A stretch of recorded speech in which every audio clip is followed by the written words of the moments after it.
Alrighty, welcome back to my podcast. That doesn't really have a name, I guess. It's episode 3.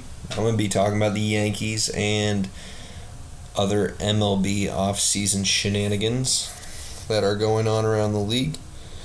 And I know you all were wondering, y'all were like, when is Sean going to come out with his next crappy sounding YouTube podcast?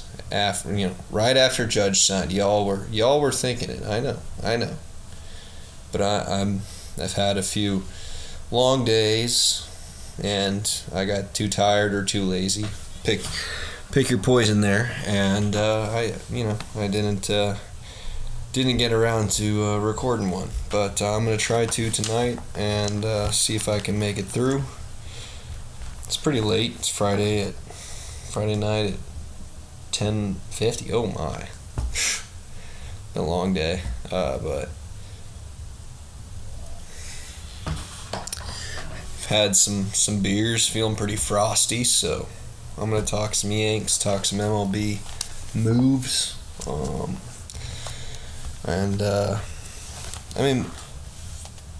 Biggest thing right off the bat, obviously, is Judge is a Yankee for life, most likely. 9-year deal. He's turned 31 in April, so he'll be, 40-ish when this deal is up. $40 million a year, 9 years, $360 million.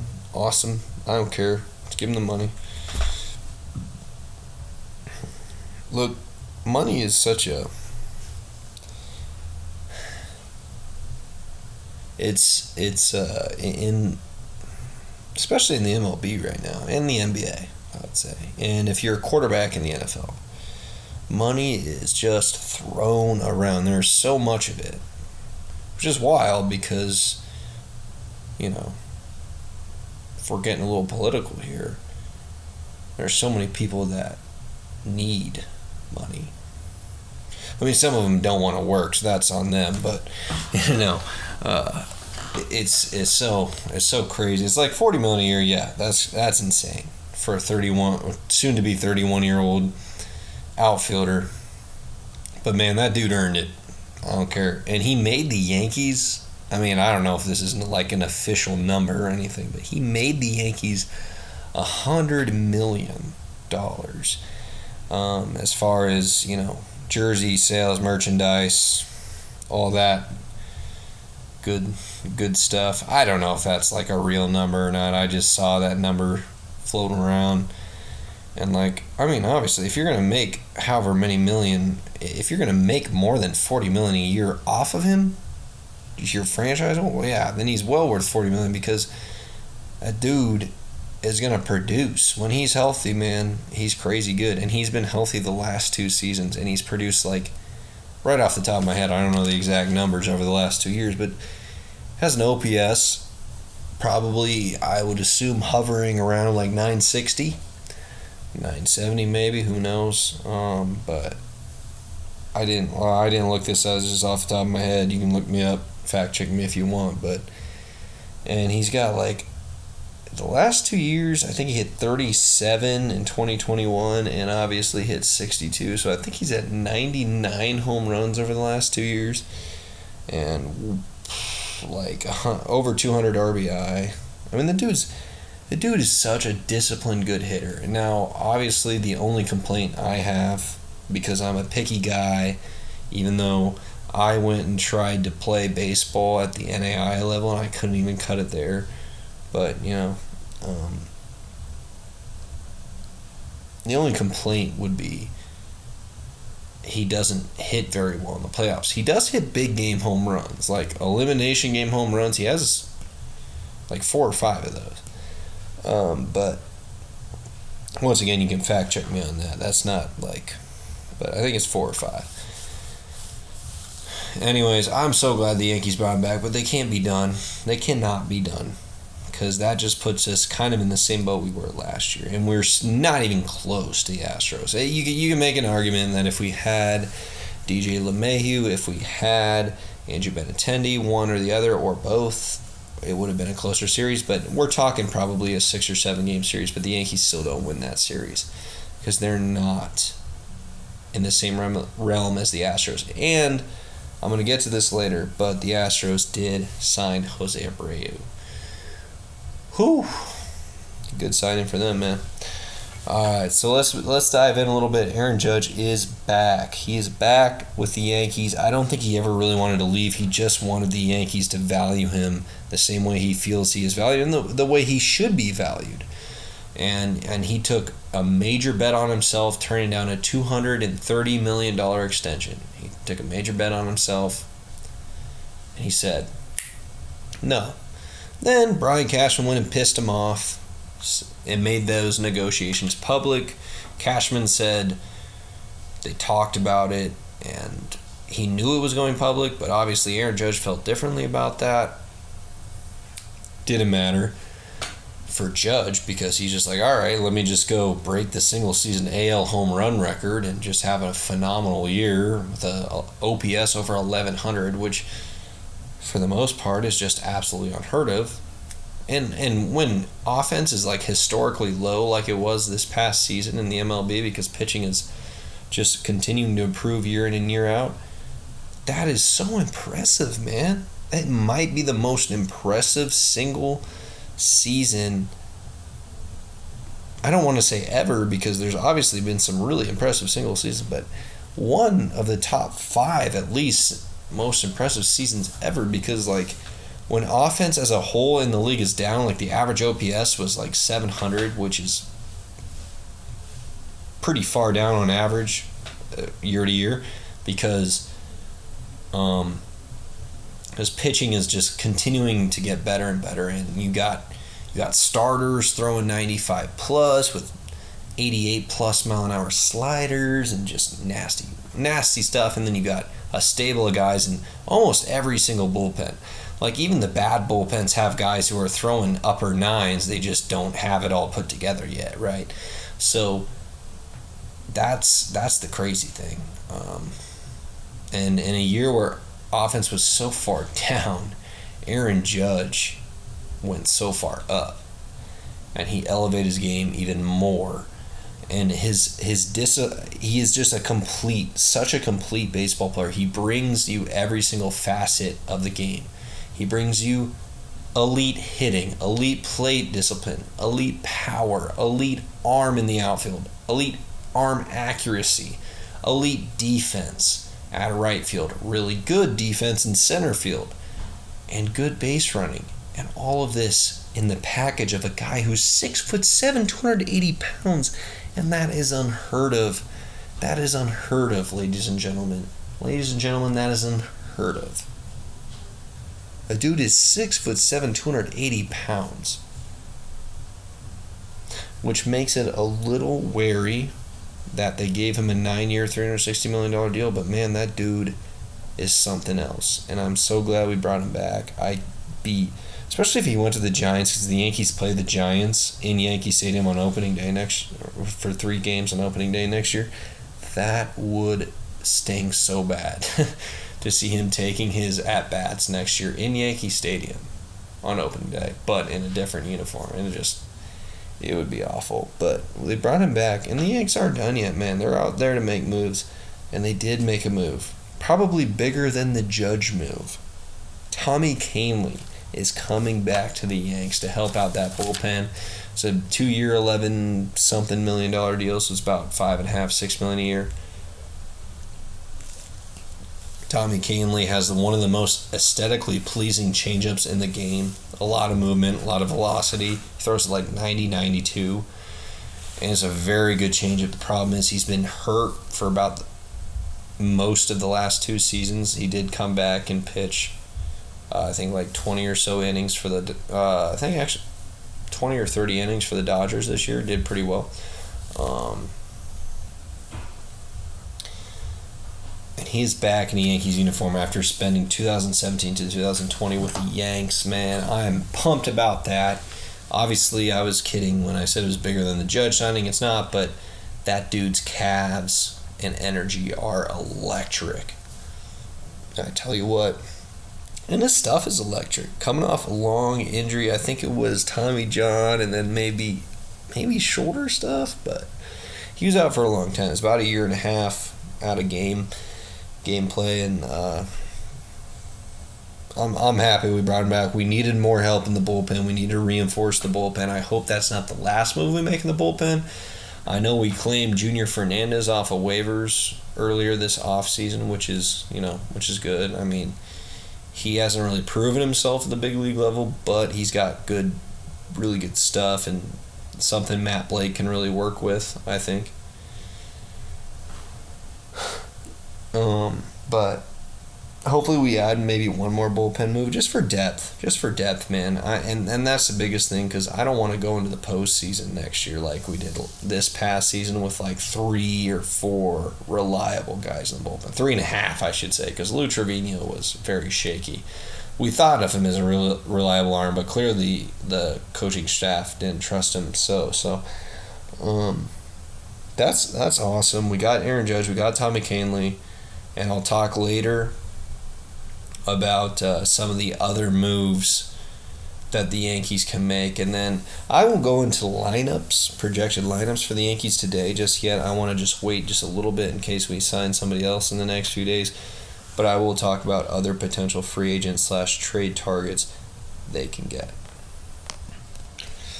Alright, if you watch my first episode of this podcast on YouTube, which I talk about the Yankees, I did talk about the offseason being not super slow, but not crazy yet. Winter meetings hit, and the thing ramped up like crazy. Tell you what, the hot stove is hot. It is burning, and I think there's more moves that'll come in the next few days too. But let's just, excuse me, sorry. Let's just go over a little bit of the a lot of the big moves. There's some other moves that have been made. I'm going to go over the big moves here. DeGrom to the Rangers. Obviously, in my opinion, the biggest move is Aaron Judge back to the Yankees, 9 years, $360 million. But DeGrom is going to the Rangers, man. And the Rangers, man, they shelled out the money for him. They went 5 years, like $187 million with a 6-year option. I mean, DeGrom, when he is healthy, man, he is the best pitcher in baseball. He's got the best stuff. I mean, upper 90s, lower triple digits fastball, because nobody has an upper triple digits fastball. I don't know why I said that. But he's a 98 to 102 mile an hour fastball when he's healthy. Anywhere from a 90 to 97 mile an hour slider. Like he's unreal. The problem is he's never healthy.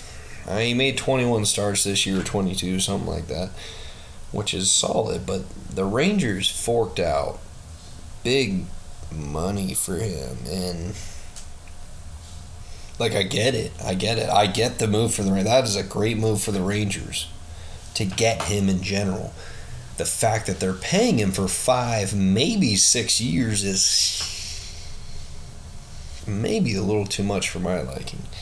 Just because, I understand 2 or 3 years at 40, 45 million. I understand that. And I'm sure that was his main market. But he's like, well, the Rangers are offering me 5, maybe 6 years. Why not go there for $37 million a year? That's insane. Just for a guy with his injury history, committing that many years and that much money, you just hope he can make 20 to 25 starts a year. And he's healthy if you ever make the playoffs. And the Rangers need to close that gap between them and Seattle. And Seattle and Houston are at the top of that division, obviously. Houston, obviously, above Seattle. Rangers, obviously, trying to close that gap. They got their middle infield figured out with Marcus Semien. Big money tied into Marcus Semien, Corey Seager. They still have holes in their roster. But you know what? Pitching was their biggest need. They went out and they got Jacob DeGrom, man. That's huge. The years and the money is a little much for me, but I'm no GM yet. And then Andrew Heaney, he also went to the Rangers. That's a solid pickup for them, obviously. Heaney, Pitched a long time for the Angels, a little bit for the Yanks. And then last year spent the year with the Dodgers and had like a little career renaissance. Dodgers figured out something the Yankees and Angels couldn't, because obviously, and he was doing good last year. He got hurt again, which he's had a little bit of an issue with that. Not a major issue, but a little bit of an issue with injuries in his career. But that's a good left-hander for the Rangers, and they also got Martin Perez back because he accepted the qualifying offer. So their pitching staff's looking pretty good right now, and that's huge. And then another huge move, obviously, Trey Turner to the Phils, man. Whoa, 11 years, $300 million. My goodness. Well deserved. He is such a talented shortstop. In my mind, in my heart of hearts, I think of him, and you can disagree with me on this if you want to. It's completely fair. But man, I think of him as the best shortstop in the game. Unless I'm leaving out. I might be leaving out somebody. I might be blanking on somebody right now, but what Trey Turner brings to the table is just incredible. He brings you speed, elite base running, elite contact, great hitter for average, and he brings a little pop with you as well. And clutch hitting, too. He's not the best fielder in the world, and you would think with his athleticism he would be, but he's not the best fielder in the world. But, man, he's a solid fielder, and I think people need to stop bagging on, say a shortstop's pretty good to really good offensively, but, average to below average defensively. You gotta stop bagging on those below average shortstop. I know defense is a big thing. But man, is shortstop hard to play. I mean, come on. Shortstop is a difficult position to play. I've ranted enough in my life about IKF. But that dude is a third baseman forced to play shortstop.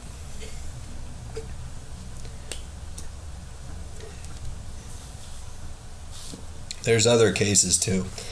But I mean, Trey Turner's a phenomenal player. The Phillies were like, all right, we just went all the way to the World Series somehow. Let us go get the best shortstop in the game.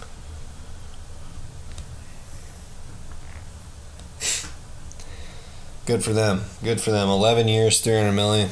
Get after it. And then they also got Taijuan Walker. Taijuan Walker, man, he's got a lot of talent too, and he's really starting to get going as a pitcher in this league. He's had his injury troubles, but he's definitely a solid number 3 starter, really good 4 starter, good 3 starter, really good 4 starter for you, and he'll slot right in there behind Aaron Nola and Zach Wheeler with the Phillies. Great pickup there, especially taking him away from the Mets. So, and then let's talk about the Mets. The Mets have been making some moves. They lost DeGrom. They went out and got Justin Verlander for 2 years, $86 million. Are you kidding me? Are you kidding me? $48 million or whatever it was. I can't. 2 years, 80 something, whatever. It was a ton of money. And this dude had a sub-2 ERA. He's going to be 40 soon. He is a pro's pro. He's so good. He's up and down in the playoffs in his career, but you trust him. You give him the ball, you just trust him. He haunts the Yankees' nightmares. He haunts my nightmares. That's a great pickup by the Mets. That's a great bounce back. It's a ton of money to commit to a guy who's 40, but, if anybody can handle it, it's Justin Verlander. Max Scherzer, but it's just weird because then you look at the other...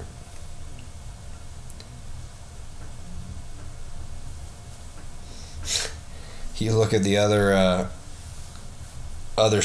elite starter, and it's Max Scherzer, who's also almost 40, who's also getting paid $43 million a year. It's just insane. You just never would have thought even just a couple years ago in the MLB that starters who are even close to 40 years old would be getting that kind of money, and now they are, And so Verlander to the Mets. Jose Quintana, a lefty, has been solid his entire career, and then he trailed off for a couple years with the Cubs.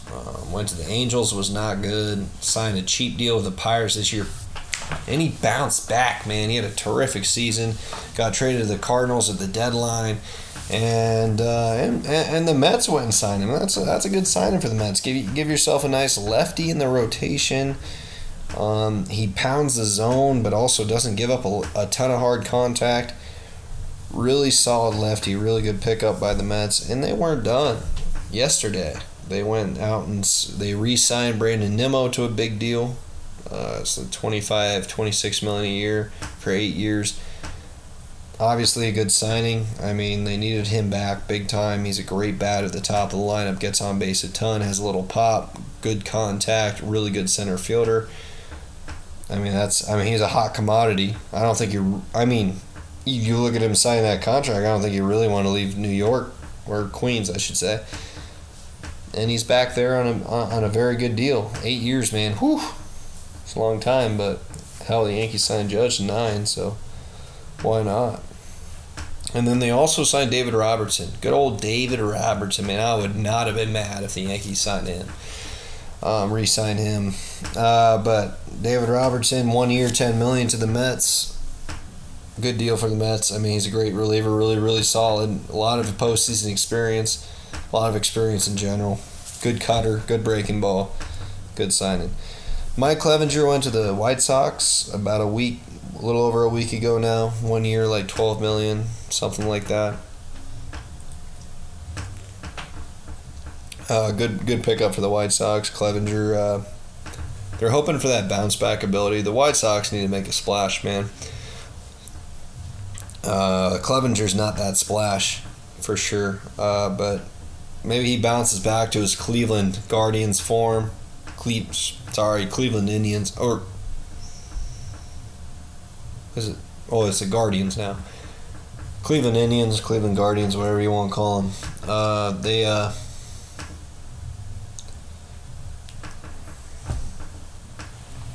It's a good signing. I don't mind. I wouldn't even mind if the Yankees went out and signed Mike Clevenger. I mean, I don't think he'd ever want to sign with the Yankees. That beautiful head of hair he has, but he's at worst, he's going to be a solid 4-starter in my mind. So, Chi Sox need some healthy innings. Hopefully he stays healthy, and hopefully has a bounce back here for them.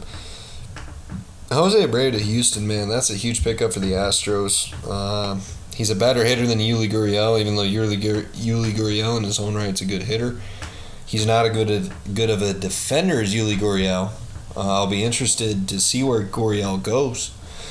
But Jose Abreu is an upgrade at the bat, and you put him with that top 6 in that lineup, which is Altuve, Bregman, Jeremy Pena, Kyle Tucker, Yordan Alvarez, and not in any particular order, but Jose Abreu. That is elite. That top 6 is elite. That can match up with anything.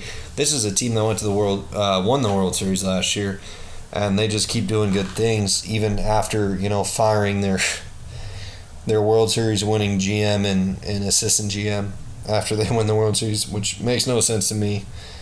Maybe that's a conversation for another day. But, Houston, they lose Justin Verlander, but, I don't doubt they can turn another pitcher in their farm system into an elite pitcher, or sign like a below-average pitcher, or a pitcher who once had it and needs to bounce back. I have no doubt that they can come back and sign a guy like that and be just fine, and turn his career around. They turned Charlie Morton's career around. They turned Garrett Cole's career around. They turned Justin Verlander's career around. Those are the main ones. But, I'm sure they'll sign some pitcher this offseason. Will be nice signing, Astros, and then they'll turn him into some borderline Cy Young, because that's just what they do. Josh Bell to Cleveland, man, that's an interesting move for sure. And Josh Bell's a slugger, pretty good hitter, but he's streaky.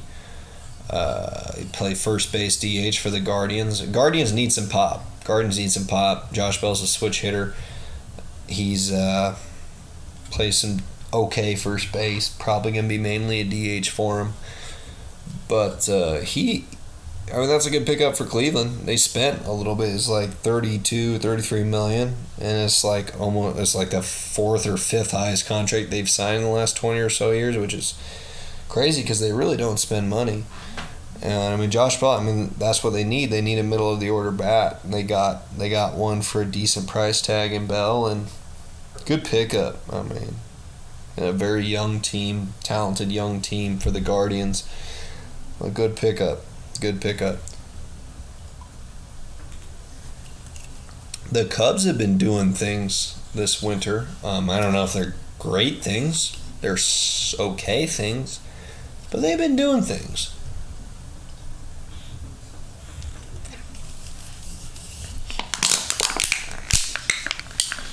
They signed Cody Bellinger, after the Dodgers waived Bellinger. I talked about it a little bit on my last podcast, I think, about the Yankees. It would be my first podcast. But, I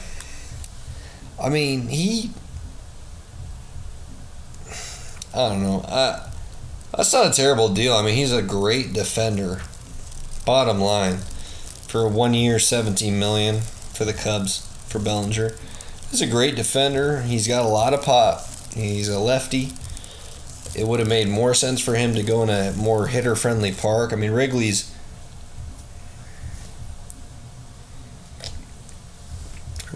not a terrible hitter's park, but like in the corners it jets out a little bit.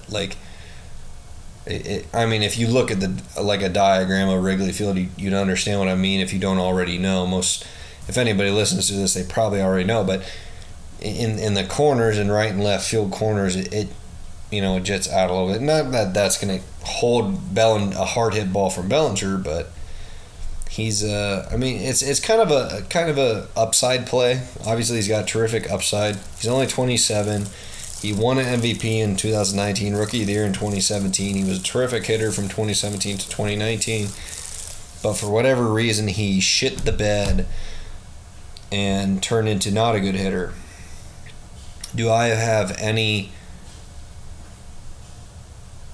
what's the right word? Clearance? No, that's not right. I'm trying to think of another one. Right? Let's just go with right for now. Do I have any right to call him a bad hitter because he's in the MLB and he's won an MVP and I, couldn't cut it at my school? Probably not, but you look at the numbers, they're not great. And, he's been kind of dog doo-doo last couple of years. 2020 to 2022. That's about 3 seasons of, 2020 is a shortened season. We'll call it 2.5 seasons of a booty hitting. And by booty, I mean butt. So, stanky, bad hitting. But it's not a terrible move for the Cubs. I don't really know where their head's at. I'm trying to put my feet in their shoes or my socks in their sandals.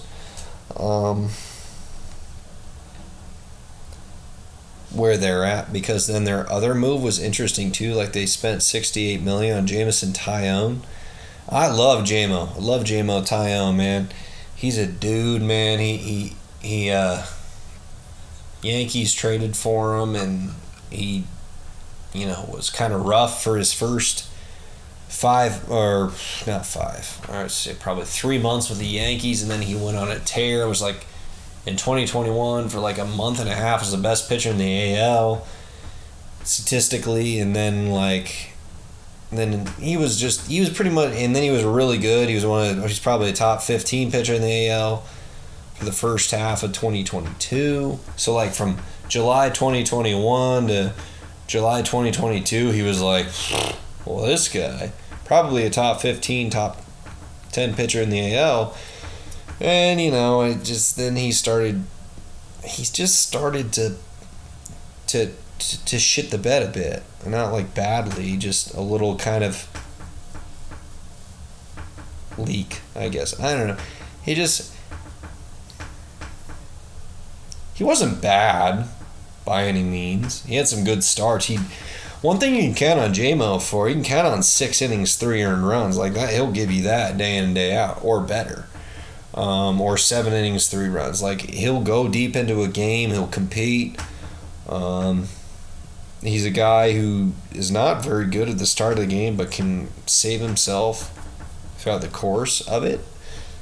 But, like, I mean, for the Cubs, it just seems like a move that needs to be made after you make a splash. The Cubs did not make a splash. They spent, I mean, you can call the Bellinger signing a splash, but if you look at his hitting stats the last 2.5 years, they're not a splash because they're shit hitting stats. And, I don't know, Tyone seems like a move you make after you go out and sign a DeGrom, sign a Verlander, or sign a Rodon, sign an ace or a 1 or a 2. Like, you have Kyle Hendricks and Marcus Stroman as your 1 and your 2, and they're, at best, they're both 3 starters. They're both number 3 starters. Like, I don't know where the Cubs' heads are at. Like, if the Yankees went out and spent 4 years, $68 million on Tyone, without trying to get a better pitcher first, I'd be disappointed. If all the good pitchers, like if all the better pitchers were gone, and then we spent 4 years, $68 million on Tyone, I wouldn't be mad. I'd be like, all right, cool. That's a number 3 starter. That's a good number 3 starter, or a really good number 4. But like I said, I don't know where the Cubs' heads are at right now. It's interesting to me. I don't know where they're going with this. And then they go and let, and we'll talk about this right now, I guess. Then they go and let Wilson Contreras go and sign a 5-year, pretty affordable deal with the Cardinals. Like, it was like $17 million a year, which does not sound like pocket change. If I'm not thinking in baseball terms, obviously that's incredible. But if I'm thinking in baseball terms, for a hitter like Contreras, he's not the best defender out there behind the plate, but he's got an electric arm, and he's an okay defender. And then they go and let him sign with the Cardinals for a 5-year, like $80-some million deal. And it's like, come on, what are you doing, you buffoons? Because they are clearly behind the Cardinals. They're clearly behind the Brewers. Even after the trades the Brewers made, they're clearly behind the Brewers. And they were battling for 3rd place with the Pirates and Reds most of the year. And the Pirates and Reds were bad. Like, I don't know. I'm trying to figure out what the Cubs are friggin' doing right now. But, I don't think Bellinger and Tyone move the needle. I think the Cubs need to go after a big splash. Maybe they go after Dansby Swanson. Maybe they go after Correa real hard. Maybe they go after Carlos Rodon. Who knows? Maybe they do, maybe they don't. Who knows? But like last offseason, they signed a number 3 starter, Marcus Stroman. And then this offseason, they signed a number 3 starter in Jameson Tyone. That does not close the gap on the Brewers, who have Corbin Burns, Brandon Woodruff, and Freddie Peralta in their pitching staff. That does not close the gap on the Cardinals, who have a pretty solid, really good. They have a really good bullpen, a solid starting pitching staff, and then they got Arenado, Goldschmidt, and now they took your catcher, man. What are you doing, Cubs? What are you doing? Is there a method to your madness? I want to know. Plenty of offseason left. We'll figure it out. I'm spending way too much of this talking about the frickin' Cubs. So some other moves. Obviously, they talk Contreras to the Cards. That's huge for the Cardinals. That's awesome for the Cardinals. That solidifies their division lead. They were not head and shoulders above the Brewers. They weren't even like a full head above the Brewers. They're like a mouth and up, about like mouth, nose, eyes, forehead, top of the head above the Brewers. I think they're head and shoulders above the Brewers now. Adding that, and then if they add another pitcher, man, Cardinals got that. They got that division on lockdown now. And then Boston's making moves.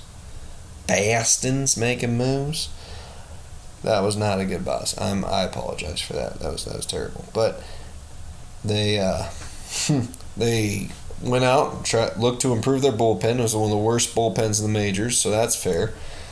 They signed Chris Martin, Joely Rodriguez, and Kenley Jansen. Spent some money on Martin, spent some money on Jansen. Not a lot of money on Joely Rodriguez. It's fair. But those are all solid moves in my mind. If I'm a Red Sox fan, which I never will be, and frick the Red Sox, right? I'm a Yankees fan. I want them to be bad, but I like the rivalry. Martin, Jansen, good, solid additions, really solid additions. I'm gonna say that they're only solid, and then they'll beef on the Yankees all year. Who knows? But so Jansen and Martin. Rodriguez is really, really tough on lefties. Really, really tough on lefties. Not very good. He's terrible against righties, but he's really, really tough on lefties. And then they signed, is it Matsushima Yoshida? Nah, that's not right. His last name's Yoshida. He's a left fielder from Japan. Left fielder / DH from Japan. Let me look up his real name here. Really, he's a talented hitter from Japan, but like many scouts see him as like a 15 to 20 homer guy with a solid, like a good hit tool, like a 280 plus hitter. Masataka Yoshida. That's a cool name, not gonna lie. But they just dumped some money on him. I don't know if maybe there was another bidder or two in the back room running up that bid total and who really wanted him. But all the execs across the MLB, I shouldn't say all, I don't really know, but I read some articles like a lot of, I shouldn't even say a lot, some to a moderate amount of his executives across the MLB are like, why the heck are they giving him that much money? I don't know. Maybe the Red Sox scouts see something they don't. Who knows? They gave him 5 years, like 90-some million. It's quite a bit for a guy who's never played in the MLB. Like the Nippon Professional Baseball League in Japan is a step down from the MLB. It's above AAA, thought to be above AAA. Step down from the MLB, obviously. So, like, his stats that look amazing in Japan will definitely take a step back. But a lot of people think, like, Seiya Suzuki, who signed with the Cubs last year, had a really solid rookie season with the Cubs last year. A lot of his execs think that Suzuki's a better prospect than Yoshida, and Yoshida got a lot more money than him. But the biggest L of the offseason for Boston, and I'm happy about this as a Yankee fan, Xander Bogaerts. They let him go. And he went to the Padres, who just like to stack up on shortstops, obviously. And he signed an 11-year, $280 million deal with the Padres. 11 years, man, that is crazy. $280 million is awesome for Bogaerts, man. But, whoa, that is crazy. Crazy deal. A.J. Preller wanted to make a big signing. He missed on Judge. He missed on... who was the other person they were in on? Was it Trey Turner? Was it Turner?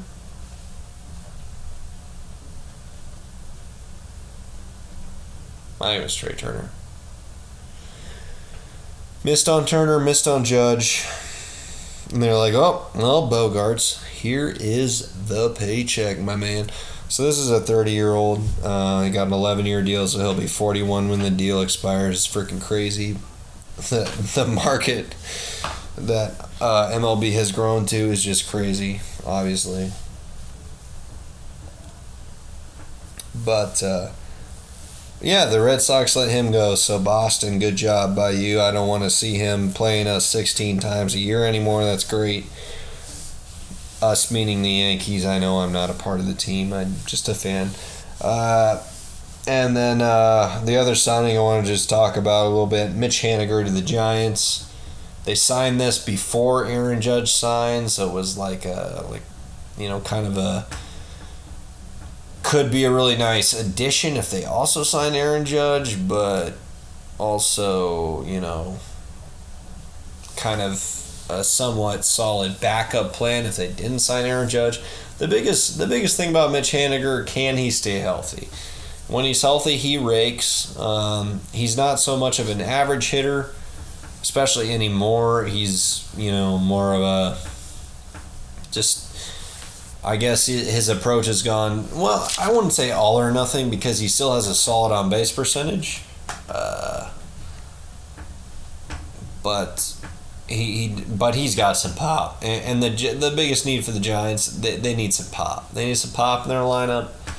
Obviously, some good targets for them. Maybe Miguel Sano, maybe J.D. Martinez. There's some free agents still out there. Carlos Correa, obviously. They need some pop in their lineup, some good home run power. They don't have a lot of that right now.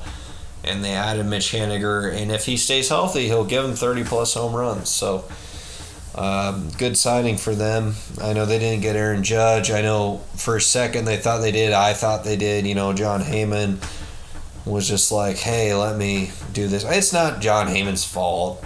I'm sure he just got some bad info that he and every single media person, beat writer, whatever, wants to be the first one to report the news. So he was just trying to do his job and be good at his job, and he got some bad info probably. I saw a report or a tweet or something. Who knows how real it is? But I saw that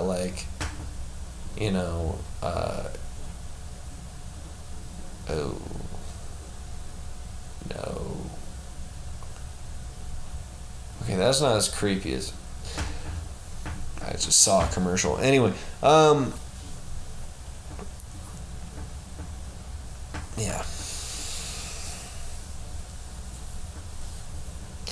I lost my train of thought. It's alright, though. Anywho, let's talk about some trades that happened. Both of them involve the Milwaukee Brewers. The Brewers sent Hunter Renfroe, their right fielder, to the Los Angeles Angels for Jansen Jung, Elvis Peguero, and another lefty named Seminaris. I don't know his first name. Maybe Adam. For Hunter Renfroe, who's a really solid baseball player, solid outfielder, really good arm in the outfield, from right field especially, and he can play a little center field for you.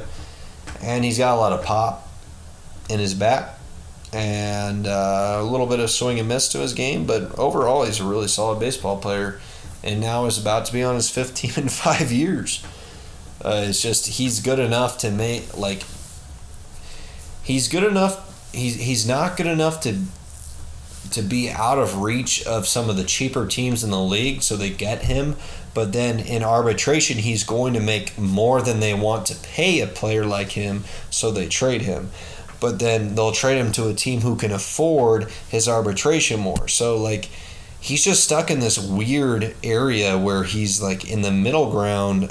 He's not a good, if you put him on, a scale of, bad, average, let's say good, great, and all-star, he's somewhere between the average and good. So it's he's good enough to make more money each year in arbitration, but he's not good at, he's not good enough to be worth that money for a cheap team to pay, because he keeps landing he landed on the Rays, the Brewers, trying to think of the Red Sox was one of his teams, because it was the Padres, Red Sox, Rays, Brewers, and now the Angels. So that's his 5 teams in 5 years. Now the Red Sox could afford it. They just had a surplus, or I don't know. The Red Sox are kind of dumb sometimes, but I just want to say that because I don't like the Red Sox. But yeah, he's going to the Angels, and the Angels need to make more moves than that. Obviously, they did sign Tyler Anderson to bolster their rotation a little bit, and they brought in Hunter Renfroe, which is good. Adding him to that lineup, adding him to that outfield is good. But hey, Rangers bolstered their rotation some more. So, I mean, in my mind, the Rangers are ahead of the Angels right now, despite having Ohtani and Trout, two of the top 5 players in baseball. Yikes.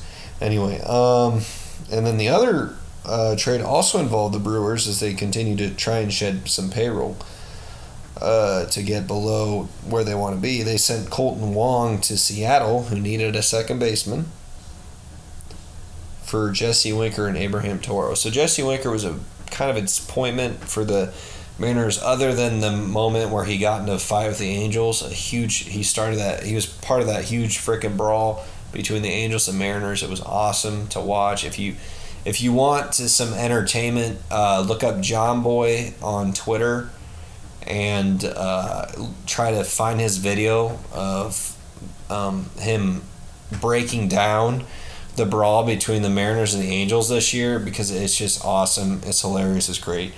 But so Winker and Toro. Winker was phenomenal in 2021 with the Reds. He was awesome. It's a hitter-friendly park, but like Winker's OPS was like 950 or 960. It was insane. I could be wrong on that, but it was somewhere in the 900s, which is insane.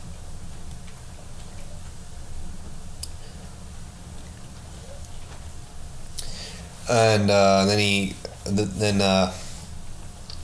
the Mariners traded a package of like Justin Dunn, a couple other prospects. I think was Dunn the main one. I think Justin Dunn was the main guy.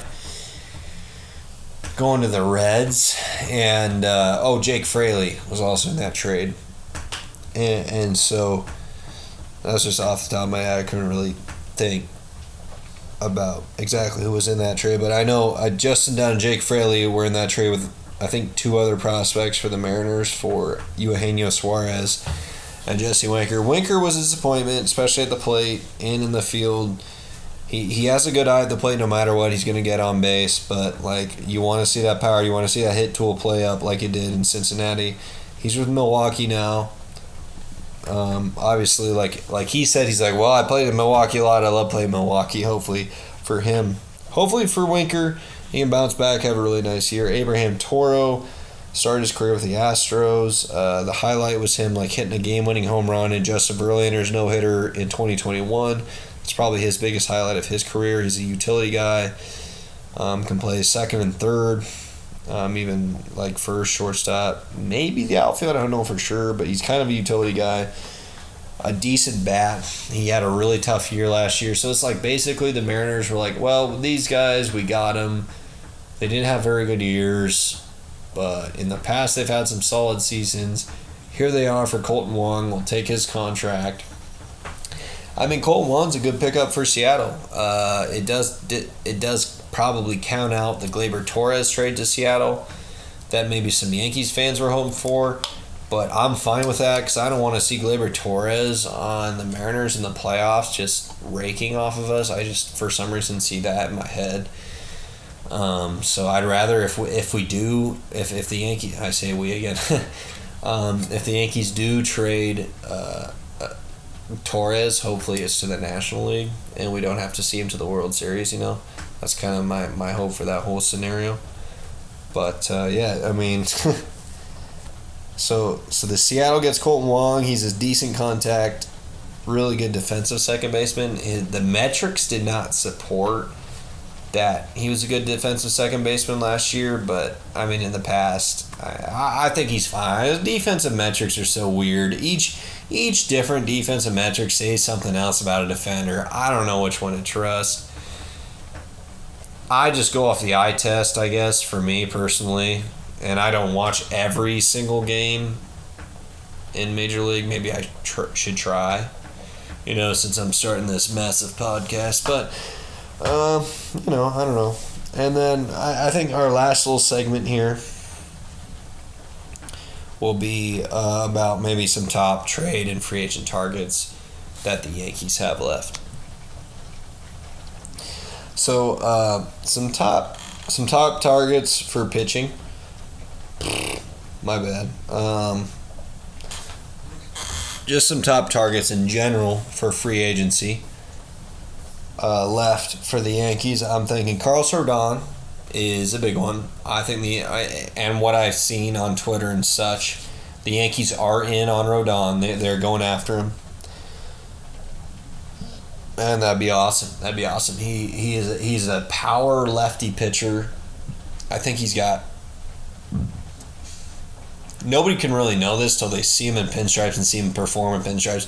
But I think he's got the right kind of mindset for New York. He's a bulldog. On the mound, he gets after it. He's intense. I love watching him pitch. I love seeing highlights of watching him pitch. I don't necessarily watch him pitch a lot because he was on the West Coast of the Giants, and before that he wasn't a very good pitcher for the White Sox until his final year, which was injury marred. So he's had his trouble with injuries, so I think that is what it'll come down to in negotiations, whether they want to offer him a really long-term deal with that DeGrom money that DeGrom made, because I think right now Rodon's probably a better bet than DeGrom, but who knows? They're both supremely talented but injury-marred pitchers. We'll see what kind of deal Rodon fetches. And then Carlos Correa. I did see some reports today on Twitter about the Yankees being in on Carlos Correa. And man, if they go and get Carlos Correa,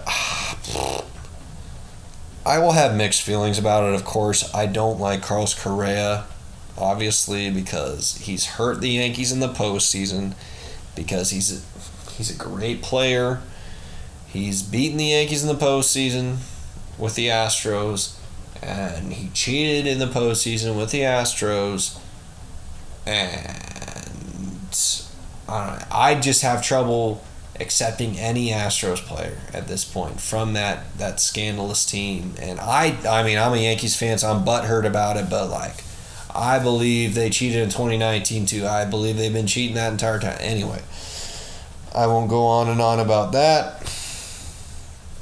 But if the Yankees bring Carlos Correa, that'd be a Yankees move, man. They're known for taking. They've been known for taking really good players from rivals, and Astros are I'd like to say they're rival, but they've kicked our ass for the last however many years. So don't really know if you can call that a rivalry, but I know that. I mean, I know the feeling I have about the Astros. I know the feeling every other Yankee fan probably has about the Astros.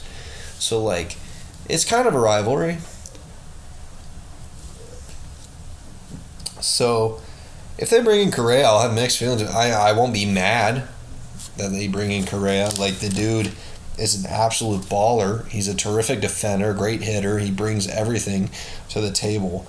It just matters about how he gels with that clubhouse after what happened. And I think I feel like, the leaders being Aaron Judge and Anthony Rizzo, I think that they would be able to get past that and help the clubhouse gel with Carlos Correa. That'd be great.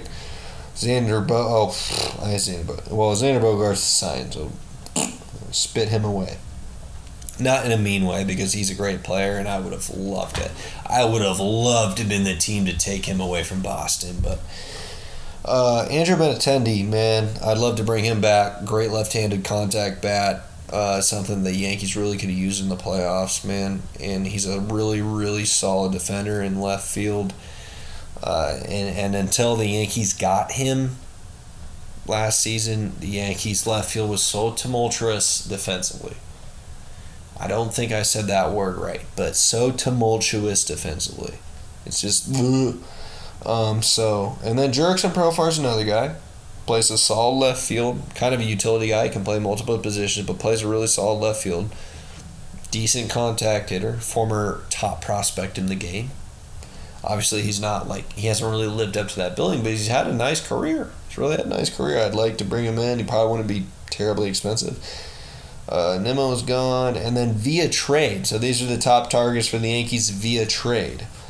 Brian Reynolds has requested a trade from the Pirates. Pirates really don't want to trade him. They've been clear about that because he's been in rumors for the last 2 years because the Pirates are bad. Reynolds probably wants to win. I mean, he played college ball at Vanderbilt. Obviously, he wants to win. He's a really solid switch hitting outfielder, man, and he can play center, but I think he'd be a really great left fielder. He's a better left fielder than he is a center fielder, and he'd fit right into the Yankees fold, being a switch hitter. can get on base, has some pop, man. Really, really, really good player, and I'd love to trade for him. It'd probably mean Peraza and some other prospects, but I'd be willing to do that. I really would. I love Peraza. I love I was really hoping we'd give him more time in the majors last year instead of just being a September call-up. But man, I would love to have Brian Reynolds probably more than I would love to see especially if they go out and sign Correa or Swanson or whoever and bring in a new free agent shortstop, and that would just make more sense to trade one of those shortstop prospects for Brian Reynolds. Pablo Lopez and Corbin Burns are two more pitchers via the trade market. I've just seen a few rumors about Corbin Burns. I don't know if the Brewers would ever actually trade him right now, but they've been known. I mean, they've already made 2 trades this offseason, and they like to keep their payroll at a certain amount. They're not a very rich team, and Corbin Burns would fetch them a very, very nice bevy of prospects, and once again, that might take Volpe. So that's why I don't think the Yankees would really go after Burns, because it would probably take Anthony Volpe to take him, and I think the Yankees are really sold on Anthony Volpe in their system. And then Pablo Lopez, the Yankees tried to get him at the deadline for Gleyber Torres, Aaron Hicks, and others. I think it'd be all right to revisit that. I really do. Just to get rid of Aaron Hicks' contract. I don't think the Yankees will get rid of Donaldson's contract. It's just way too expensive.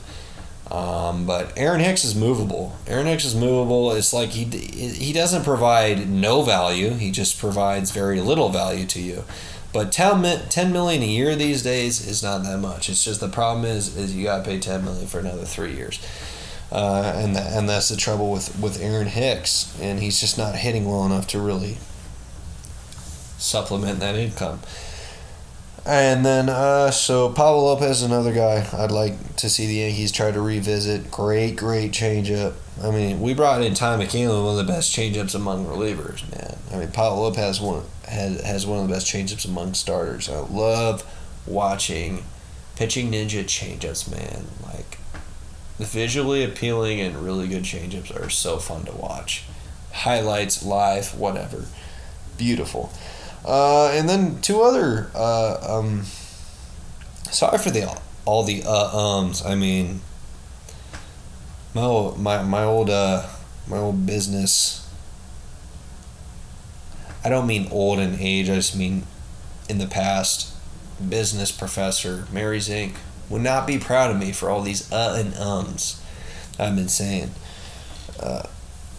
So the last 2, and then I do it again.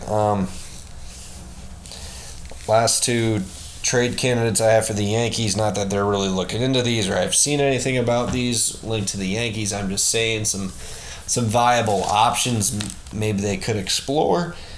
Jake McCarthy from the Diamondbacks, a young guy. He just had I guess kind of a late bloomer. He's not super agely. He's not super old. Still fairly young, but a good bat for the Diamondbacks this past season.